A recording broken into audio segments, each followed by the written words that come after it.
পাওয়া যায় না। তুষার আহমেদ জানতে চেয়েছেন যেসব নামাজের সূরা আস্তে পড়তে হয় সে নামাজের সূরা কতটুকু আস্তে পড়ব।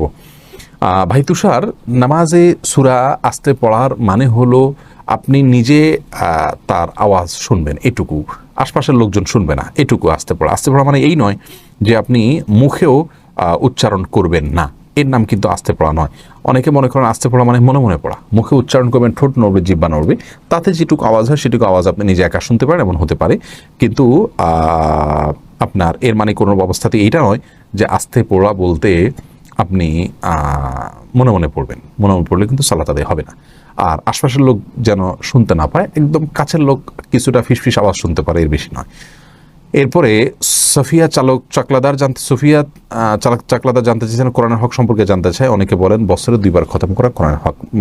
বোন সোফিয়া, আপনি যে প্রশ্ন করেছেন এই বিষয়ে আমাদের একটা আলোচনা আছে। এই পেজে আপনি সার্চ অপশনে গিয়ে একটু সার্চ দিয়ে দেখুন কোরআনের হক, তাহলে দেখবেন ইনশাআল্লাহ কোরআনের হক বা অধিকার কোরআনের এরকম লিখে সার্চ দেন, চলে আসবে একটা ভিডিও, সেখানে আমরা বিস্তারিত বলেছি। বছরে 2 বার খতম দিতে হয় এরকম কোনো হকের কথা নির্দিষ্ট করে কোরআনে কারিমে বা রাসূল কারীম সাল্লাল্লাহু আলাইহি ওয়াসাল্লাম কোরআন হাদিসে বলা হয়নি। তবে হ্যাঁ, কোরআনকে সাধ্য অনুযায়ী তেলাওয়াত করা উচিত, সেটি ভিন্ন বিষয়। এর সাথে কোনো সংখ্যা ঠিক করা নেই যে এতবার আমাকে পড়তে হবে। এরপরে জামাল আহমেদ জানতে চেয়েছেন, আমি একটা গাভী কিনে একজন ব্যক্তিকে সেটা দিয়েছি, এই শর্তে গাভীর প্রথম বাচ্চা আমার হবে, দ্বিতীয়টা সে পাবে, এই পদ্ধতি কি সঠিক? আপনি যদি কোনো গাভী কিনে অন্য কোনো ব্যক্তিকে দেন তাহলে সে ব্যক্তিকে বর্গা দিলেন গাভীটা পালার জন্য, প্রথম বাচ্চা আপনার, দ্বিতীয়টা সের। দ্বিতীয়টা যদি না হয় তাহলে কি হবে?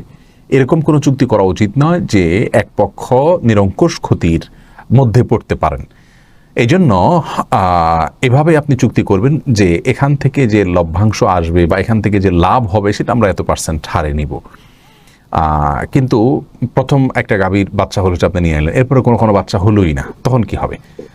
এই জন্য এমন চুক্তি করা উচিত নয়। বরং এটা হতে পারে যে বাচ্চাটা হবে সে বাচ্চাটা আমরা হাফ হাফ করে মূল্য ধরে নিব, এরকম হতে পারে। অথবা এটার থেকে যে প্রফিট হবে, দুধ হবে, সেটা আমরা ভাগযোগ করে নিব, এরকম হতে পারে। অথবা তাকে মাসে কোনো আপনি খরচ দিবেন, যাই সে করুক না কেন, সেটা হবে তাকে শ্রমিক হিসাবে নিয়োগ দেওয়া। তাহলে এর লভ্যাংশ ভাগ করে নেবেন, কিন্তু এমন কোনো বিষয় যেন না থাকে যেটাতে বড় ধরনের আশঙ্কা থাকে যে সে কিছুই পাবে না, এরকম না করাই উচিত হবে। এরপরে সুন্নাহর আলো আইডি থেকে প্রশ্ন করেছেন, ফজরে এবং মাগরিবের সালাতের পর সূরা ইখলাস, ফালাক ও নাস পড়ে শরীর মাসা করার হাদিস কি আছে? জানলে উপকৃত হবে। না, শরীর মাসা করার হাদিস রয়েছে রাতের বেলায়, সূরা ইখলাস, ফালাক, নাস পড়ে রাতের বেলায় হাতে ফু দিয়ে সেটাকে পুরো শরীরে মুছবেন, এটা হাদিসে প্রমাণিত। কিন্তু সকালে এবং সন্ধ্যায় এটা করার জন্য কোনো নির্দেশ হাদিসে করা হয়নি, মানে পাঠ করতে বলা হয়েছে, সাধারণভাবে পাঠ করবেন 3 বার করে। সারা সফা জানতে চেয়েছেন, ফরজ নামাজ